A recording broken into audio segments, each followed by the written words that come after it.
Lewisburg Middle School. Say thank you all for coming tonight. This is a very special day here in Lewisburg. We're going to start off tonight by a Pledge of Allegiance, and we'll get the forum started. So if you'd all please stand.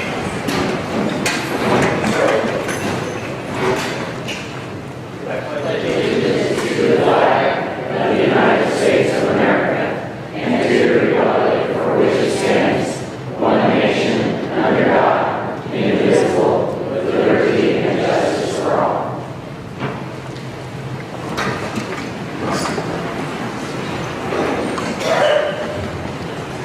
Before we have the District 1 candidates come forward to introduce themselves, I thought I'd go over the rules with you all so that everybody kind of is on the same page. We're going to try to stick to them as close as we can in the interest of time tonight, because we do have 3 different races to cover tonight, and we don't want to be here all evening if we can help it.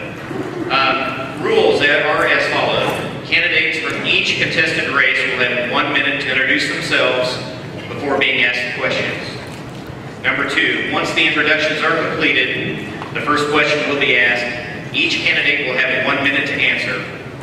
A timekeeper will be down here. That will be Miss Carol Ost.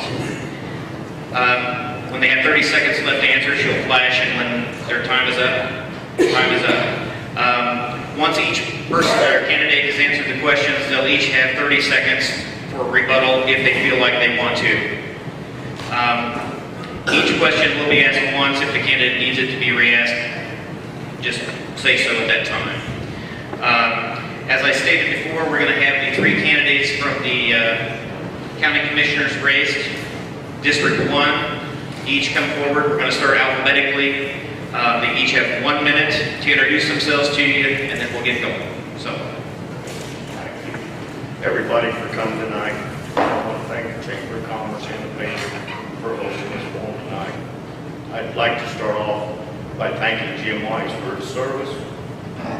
And the reasons that I wanted to run, number 1 is safety. Road, bridges, police, fire department, and ambulance service. Number 2, I want to grow at a controlled rate and be a good place to live, keeping the county a good place for our children and grandchildren. Went to school with Gene Vickrey, Jacob's father, known him a long time. Phil's only beautiful daughter is the same age as my oldest son. And they went to high school together. And it's my wish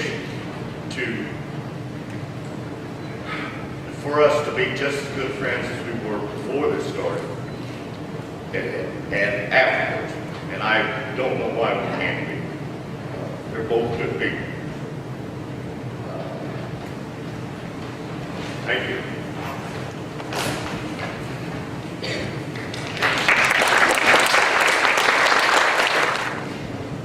Good evening. My name is Phil Dixon. I'm running for County Commissioner in District 1.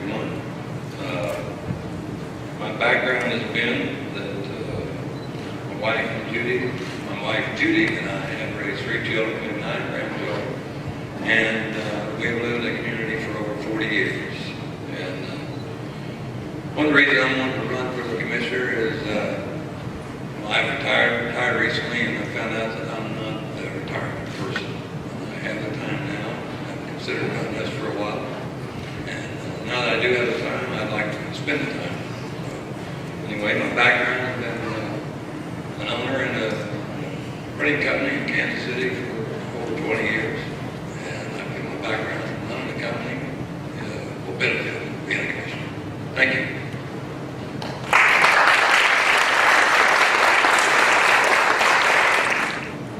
My name is Jacob Vickrey. I'm my wife, Carissa Vickrey. We have 2 daughters, 5 and 2, and a child on the way for December. The reason I wanted to run, I wanted to work hard, represent the people. My goals are your goals. I've been going door to door and meeting with the people and trying to get a feel for what your guys' interests are and concerns are, and going to work hard to make those top priority. And thank you. We have 5 submitted questions. A A lot of people ask similar questions, so we try to condense them down into 5 questions that were very pertinent. We're going to start out, since Mr. Apple went first in the introductions, we're going to start with Mr. Dixon. The first question, you each have 1 minute, is where do you think the new Miami County Jail should be built and why?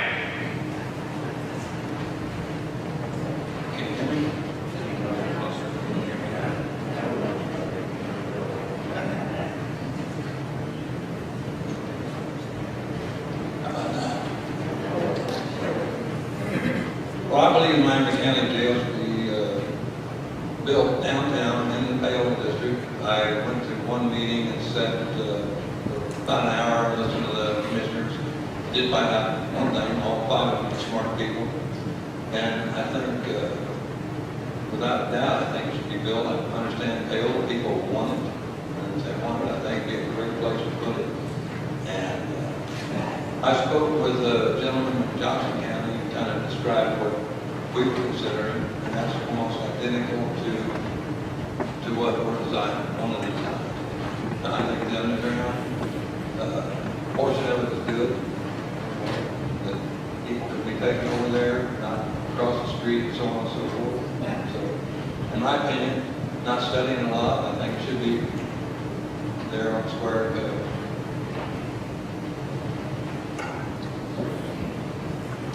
I was in the meeting there yesterday and going through, meeting with the architect and going over the 3 options that they currently have.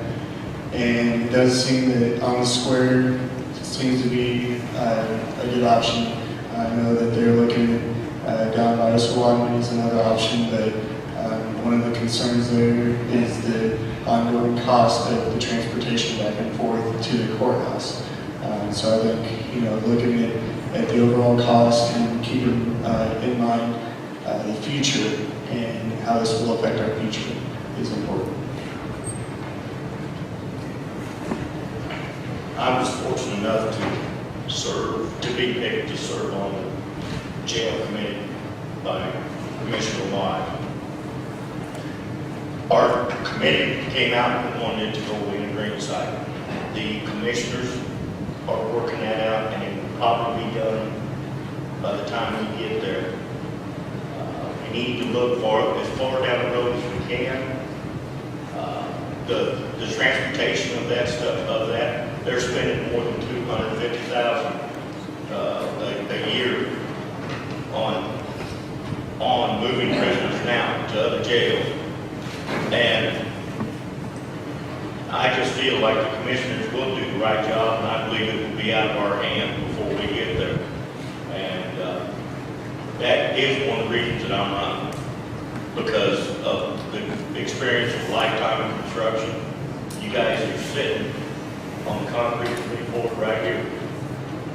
And I'm partners with guys that did the brickwork, so that's one thing I really don't.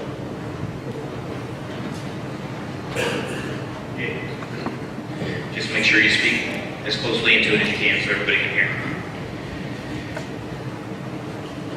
What strategies would you use to raise revenues or cut expenses in the county's budget?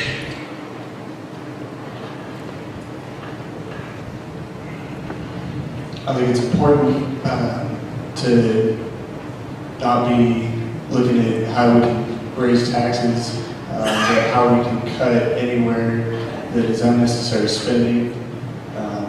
It's in hard times, it's a difficult thing to tighten the belt, but I think it's important that we look at things that we don't necessarily need to have, or ways that we can save money as our biggest means of, helping our revenue instead of how much we're spending. We need to cut back a little bit and not, how we can get more money in, but also, increase our revenue as far as bringing in small businesses, helping small businesses get built up and spurring new growth to increase the revenue in that way, but not by a higher tax rate.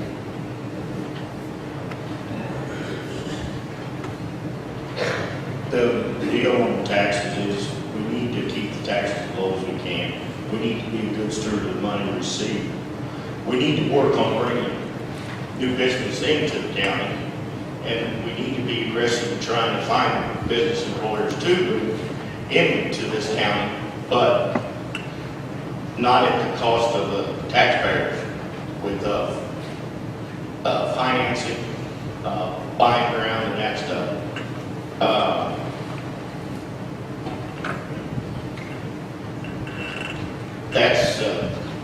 That's probably the biggest deal. And as far as trying to cut, we've got a problem is the federal government has cut down their money.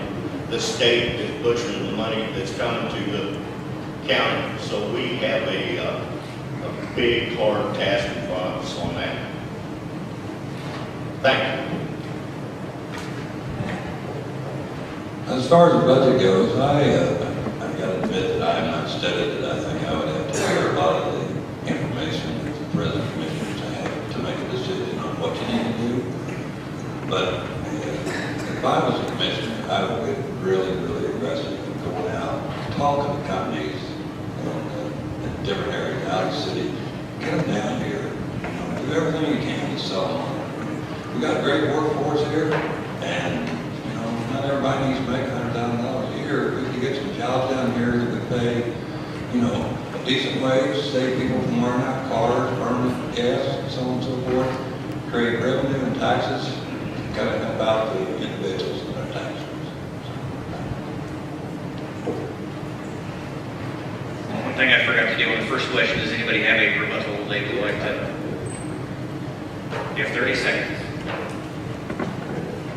Yeah, the problem we have is there's counties that surround us that are giving property away, they're financing, they're doing buildings. So it's pretty tough. And we're real close to dynamic Johnson County.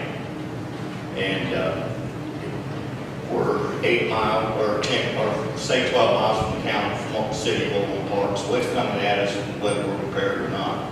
And also real quick, I want to introduce my family. There's Sue Apple, my 2 boys, Nate and Scott. Thank you.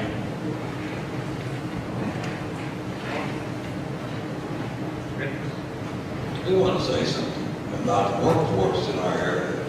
Years ago, when I first went to business and I had a client, and we handpicked our help when we started our business. And he was over, he was asking about work, and help. Well, I happened to get 2 or 3 gentlemen from Lewisburg who went to work for me. And anyway, what I explained to him was the work ethics of the small town communities, and I think that's what the attraction would be for companies to come to Lewisburg or community.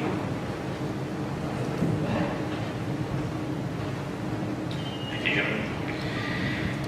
I believe it's Mr. Apple's turn. How would you address the potential changes to zoning regulations for agritourism sites in Miami County? I think we are blessed with a unique opportunity to be south of the fastest growing county in the last 10 years. In 2000 to 2010, I believe they grew at a rate of 20% at that time. And I think it would be wonderful to do it. The only thing we have to worry about is being able to do it where we're not stepping on neighbors, where we're not putting a strain on the roads, the water, sewer. Yes, what it takes. I will tell you this much. I've spent since 1996 on the planning commission here, and I've been on the county since 2010. And it's not a lot of fun sometimes in the city to do everything. Thank you.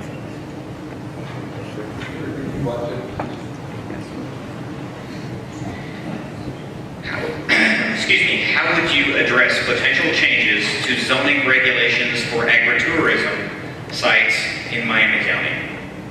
Let me do that in a complete sentence this time.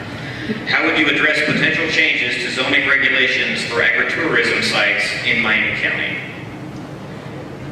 That's a great question. Did you come up with that? No. I gotta say that that's a part of the equation that runs the county that I don't think I would have an answer. I would have to do some studying on that. And apologize for not knowing, but at this point, I would have to have some help. I was at a meeting a few weeks ago with the agritourism group. We met at the Vineyard Nighthawk Vineyard down south of Whisper, and spoke with the gentleman, Dennis Reynolds, met at the Somerset Winery, and he's doing a lot of work spearheading kind of the issue with the rezoning. And I know he's done a lot of research and come up with a plan of his. I think it'd be good to take a look at his plan and compare it with what we have now with our zoning regulations. And, you know, right now we're very highly regulated, and I think it'd be good to take a hard look and see, along with the surrounding counties, and see what is best for our county to help the ag tourism to succeed.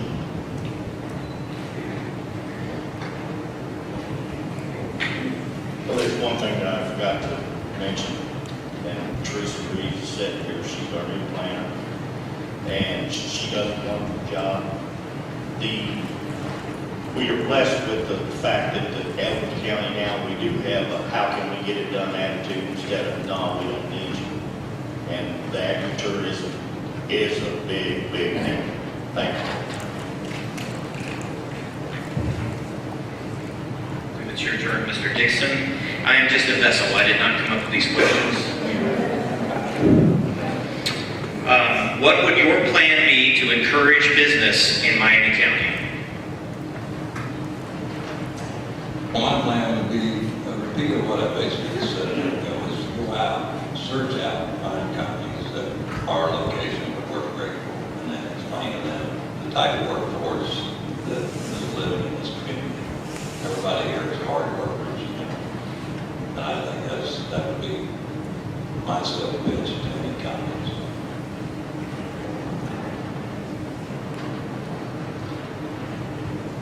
I think it'd be important to take a look at, like I said, with the zoning regulations, to see what type of an atmosphere we can create that would encourage business owners to want to be drawn to this area.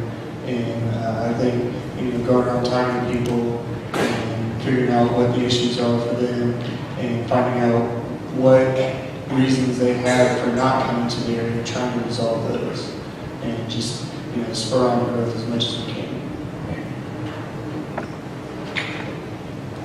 The one thing about trying to attract people down here with this workforce and stuff, we're, like I said earlier, 10, 12 miles from Oakland Park.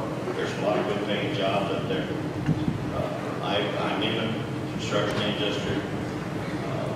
We have a hard time finding help right now because of the things that have happened since 2008. And I don't care where you're at, labor is going to be a tough deal for a little while, because nobody's raising their kid to go full concrete or concrete or finished concrete. It's a tough business, and there's a lot of immigrant people are coming in and working, and that's what I compete against. So, thank you. Anybody has something they'd like to add? Again, I remind you to speak right into it, because I think a few people are having trouble hearing, so speak into it as closely as you can without blowing ears off. Final question. What can be done to reduce the sheriff's response time in rural areas of Miami County? I will repeat. What can be done to reduce the sheriff's response time in rural areas of Miami County? I know going out talking door to door, some people felt that basically paying for adjoining counties to share responsibility was a difficult issue, because that's taking away jobs from our county, and also the training that goes along with that, where, you know, with us being rural versus some of the surrounding counties not having that responsibility. I think it'd be good to look at what we can do working along with the sheriff and see what his desires would be, how he believes we can aid in that, whether it be more patrols, and just kind of what areas he feels are most needed to reduce our response time. Having the response time get quicker, what my feeling is, one of the things we can do is hire a professional server like they do in other counties. So our deputies are not out trying to serve papers, child support, and all that stuff, which we have to get quite a few of. But it's one thing I would say from when my mother had to go up in an ambulance and she had a heart attack, and I thought the response time was 20 minutes to get the ambulance there. When we looked at it, if I remember right, it was less than 5. So when you're in those situations where you need them, sometimes 2 minutes seems like an hour. For me, not get involved in that stuff, but to me, I've never heard any complaints, any of my friends or anybody talking, discussing this problem. I didn't know it's a big problem. So I assume if I was a commissioner that I'd sit down with the people that are involved in that part of the county and get their suggestions. They probably know better to be able to get those together and figure out a plan.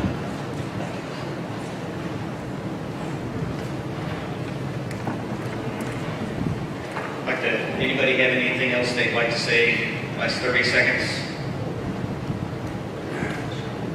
I'd just like to thank everybody for coming out and supporting and showing your concerns. This is, an important part of the process that we want to make sure that, our elected officials don't get somewhere far off, that we stay connected to the people that we're representing. So I just want to thank you all. Thanks everybody for coming tonight. Appreciate it. Yes, I think they pretty well summed it up pretty well. Thank you, everybody. I'm just tickled to death of the amount of people that are here.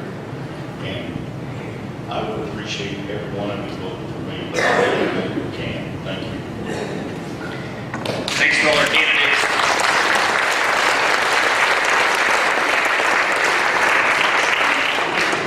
We really appreciate all three of you being here tonight and being open and honest with us, and good luck to all of you. We will now move on to what would be District 5 and of our county commissioner's race.